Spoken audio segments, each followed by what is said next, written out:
로이드 게리슨 1831년에서 1월 1일부터 65년 12월 29일까지 35년 동안 미국 남북전쟁 이전 시기에 가장 영향력 있던 반노예주의 정기관입니다. 반노예주의 훌륭한 책입니다.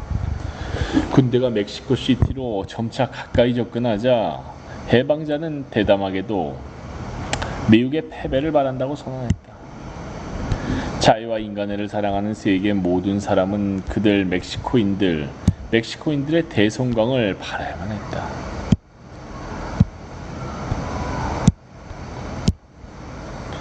우리는 피가 흘러야만 했다면 그 피가 미국인의 것이었다는 점.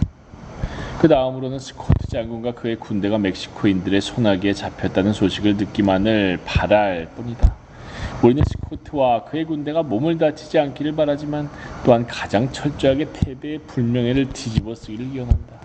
노예 출신으로 탁월한 연설가이자 작가였던 프레드릭 더글러스는 로체스터에서 자신이 펴낸 신문 북극성 1848년 1월 21일자에 우리의 자매 공화국과 현재 벌이고 있는 불명예스럽고 잔혹하고 간악한 전쟁에 관해 썼다.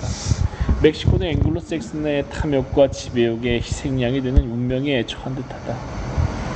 더글라스는 실질적인 행동을 거리는 전쟁 반대론자들의 우유부단함을 경멸했다. 노예 폐지론자들조차 세금을 계속 내고 있었다.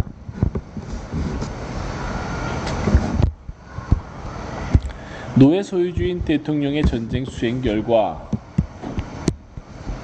이 결정을 실행하기 위해 국민들로부터 인력과 돈을 쥐어짜내는 데 있어서의 성공 가능성은 대통령에 맞서 포진한 반대 세력이 보잘것없기 때문에 의심스럽다기보다는 오히려 명백하다. 어느 정도나마 상당한 분별력이나 탁월함을 지닌 정치가라면 누구도 전쟁에 대해 공공연히 절대적으로 반대함으로써 자신의 당과 개인의 인기를 위태롭게 하려고 하지 않는 듯하다. 어떤 위험도 무릅쓰고 평화를 위한 입장을 견지하려는 사람은 아무도 없는 것처럼 보인다. 사람들은 기꺼이 어떤 형태로든 전쟁을 수행해야 한다고 생각하는 듯하다. 여론은 과연 어떠했을까? 단적으로 말하기는 어렵다. 초기에 세도했던 입대 분위기는 주춤하기 시작했다. 1846년 선거는 포크에 대한 상당한 반대 정서를 보여줬지만 어느 누가 이 가운데 전쟁으로 인한 부분이 얼마나 되는지 이야기할 수 있겠는가. 매사추세츠에서는 전쟁에 지지표를 던졌던 로버트 윈스롭 하원 의원이 휘그당의 반전파 인사를 압도적으로 물리치고 당선됐다. 전쟁 지지자가 압도 당선. 슈로더는 비록 포크의 인기가 떨어지긴 했지만 멕시코 전쟁에 찬성하는 전반적인 열정은 여전히 높았다는 결론을 내리고 있다. 하지만 이런 결론은 추측에 지나지 않는다. 당시에는 믿을 만한 여론조사라고는 없었다. 선거 역시 대다수 국민들은 참여하지 않았다. 그렇다면 투표하지 않은 사람들이 전쟁에 대해 어떤 감정을 가졌을까? 멕시코 전쟁을 연구한 역사가들은 쉽게 국민과 여론에 관해 이야기해왔다. 오랫동안 표준적인 설명의 지위를 차지해온 2권짜리 저서 멕시코와의 저서의 저자인 저스틴 A. 스미스처럼 물론 역시 우리 국민들 사이에도 모든 호전적인 정서의 압력을 어느 정도 인식해야 했는데 그런 것은 인기 있는 정부가 갖는 본성이기 때문이다. 그러나 스미스가 제시하는 증거는 국민으로부터 나온 것이 아니라 국민의 목소리임을 자임하는 신문으로부터 나왔다. 1845년 8월 뉴욕 헤럴드는 전쟁을 지지하는 다수의 커다란 외침에 관해 이야기했다. 또 뉴욕 상업저널은 농담 반 진담 반으로 이렇게 보도했다. 우리 출전합시다. 세상은 진부하고 싱거워져 버렸으니 배들을 모두 포획하고 도시들을 쳐부수고 세상을 불살라 버려야 다시 시작할 수 있습니다. 그렇게 되면 재미있을 것입니다. 흥미거리, 뭔가 이야기할 거리가 생길 것입니다. 뉴욕 모닝뉴스는 도시를 가득 메운 젊고 열정적인 정신은 들뜬 에너지라는 한 방향만을 원하며 그들의 관심은 이미 멕시코로 고정되어 있다고 말했다.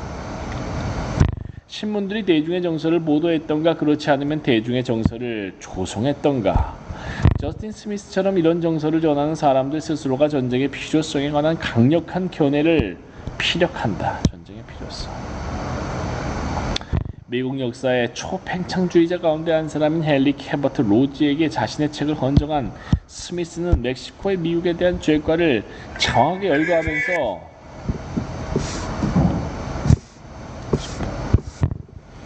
이렇게 끝을 맺고 있다. 그러므로 치료약의 처방은 국가적 위신과 이익의 대행자는 우리 정부에 달려 있었다. 저스틴은 포코의 전쟁 요구를 이렇게 논평한다. 사실 다른 어떤 경로를 거쳤더라도 애국적이거나 심리적 합리적이지도 못했을 것이다. 멕시코 전쟁에 대한 대중의 지지도를 알아내기는 불가능하다. 그러나 많은 조직화된 노동자들이 전쟁에 반대했다는 증거가 있다. 일찍이 텍사스 병합이 고려되던 당시 뉴잉글랜드의 노동자들이 집회를 열어 병합에 항의했다. 뉴햄프셔주 맨체스터의 한 신문은 이렇게 보도했다. 우리는 지금까지 텍사스 병합 문제를 놓고 우리나라가 얼마나 비열한 행태를 보일지를 살펴보기 위해 평화를 지켜왔다. 그런 행태는 다른 사람의 피를 먹고 사는 자들에게 노예제라는 죄악에 더 깊숙이 손을 담글 기회를 주기 때문에 우리는 비열하다고 부른다. 지금도 충분한 노예를 갖고 있지 않은가? 필리포노의 보고에 따르면 뉴욕, 보스턴, 로엘에서 텍사스 병합에 반대하는 아일랜드인 노동자들의 시위가 일어났다. 5월 들어 멕시코와 전쟁이 벌어지자 뉴욕의 노동자들은 전쟁에 반대하는 집회를 소집했으며 많은 아일랜드 노동자들이 모여들었다. 집회는 전쟁을 노예 소유주들의 음모라고 주장하면서 분쟁 지역에서 미국 군대를 철수하라고 요구했다. 그의 뉴잉글랜드 노동자협회 총회에서는 전쟁을 비난하면서 우리 농촌 인구의 5분의 1로부터 농촌 노동을 강탈하는 남부 노예 소유주들을 먹여 살리려고 무기를 들지 않겠다고 선언했다. 전쟁이 막 시작되자 일부 신문은 항의했다. 호러스 그릴리는 1846년 5월 12일자 뉴욕 트리뷴에서 이렇게 주장했다. 우리는 쉽게 멕시코군을 격퇴하고 수천 명씩 학살하며 아마 그들의 수도까지 추격할 수 있을 것이다. 우리는 멕시코의 영토를 정복하고 합병할 수 있다. 그러나 그렇게 해서 어쩌자는 것인가? 그렇게 칼로 제국을 팽창시킨 결과 그리스와 로마의 자유가 파괴됐던 역사에서 우리는 아무런 교훈도 배우지 못했단 말인가?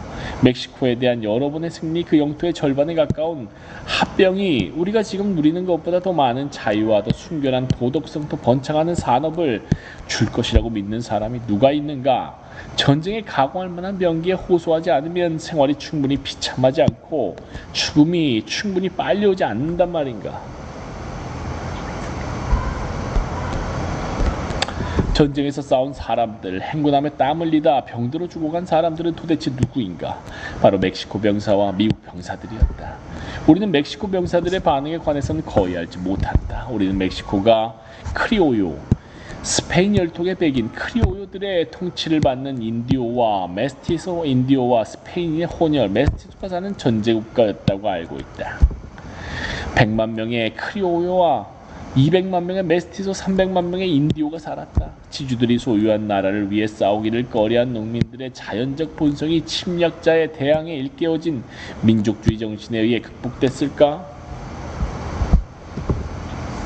우리는 미국 군대에서의 진급을 통한 사회적 상승의 기회에 돈에 유혹된 징집병이 아닌 지원병들에 관해서는 훨씬 더 많이 알고 있다. 테일러 장군이 이끄는 군대의 절반은 최근에 이민 온 사람들로 대부분 아일랜드인과 독일인이었다. 1830년에 미국 인구의 1%가 외국 태생이었음에 비해 멕시코 전쟁 시기에 이르면 그 수가 10%에 육박하고 있었다. 그들의 애국심은 그다지 강하지 않았다. 신문에 줄줄이 나타난 팽창을 옹호하는 모든 주장에 대한 그들의 믿음은 아마 크지 않았을 것이다. 사실 그들 대다수는 돈에 유혹되어 멕시코 쪽으로 탈영했다. 일부는 멕시코 군대 입대에 그들만으로 이루어진 산파트리시오 대대를 결성했다. 처음에는 군대에서 돈과 애국심에 불붙은 열정이 고조된 듯했다. 주의회가 5,000명의 지원병을 모집하는 주지사의 권한을 승인한 뉴욕에서는 군의 사기가 드높았다. 멕시코가 아니면 죽음을 이라는 현수막들이 나부꼈다. 필라델피아에서는 2만 명의 대규모 집회가 열렸다. 오하이오에서는 3,000명이 군에 지원했다.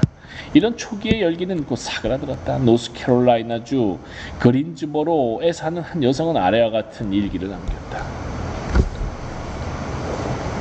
1847년 1월 5일 화요일, 오늘 일반 소집가 고렐 씨와 헨리 씨의 연설이 있었다. 로건 장군이 이 거리에서 그들을 접견하고는 모든 지원병에게 뒤를 따르라고 요구했다.